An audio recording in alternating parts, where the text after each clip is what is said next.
matatakbuhan sa sandalang walang iwanan. Kahit anong sabihin nyo, mga kapatid ko to, kasama ko to sa hirap ko, ginawang magulang man ang mundo. Tsaka iba talaga saya ng iyong dala, pag tayo ay sama-sama na. Yung tipo nakakalimutan mo ang lahat ng problema mang dala.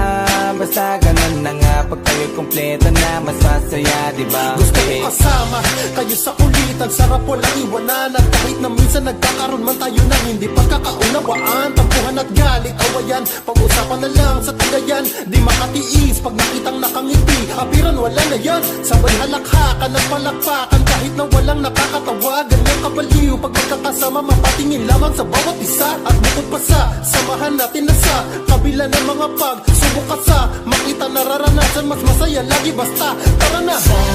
Sama tayo at walang mag-iiwanan. Kung may problema tayo lang, di naman ang magtutulungan. Di pwedeng may maiiwan, lahat kasama pag may kasiyahan. Kaya't sama tayo na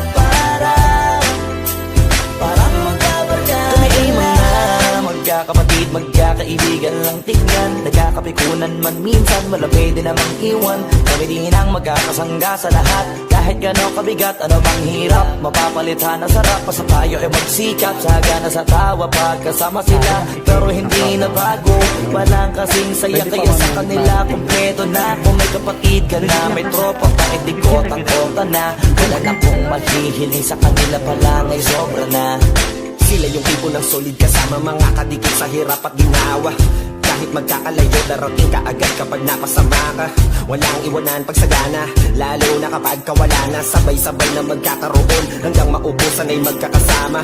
Magkakapatid, magkakadugo, kung minsan man ay nagtatalo, pero sinisigurado kung walang magpapabaya pag may naargabyado. Kaya, lagi ng panatag, basta sila sa akin ang bahala. Walang dahilan para mag-iwanan, sa isa't isa kami nagtitiwala. Sama tayo at wala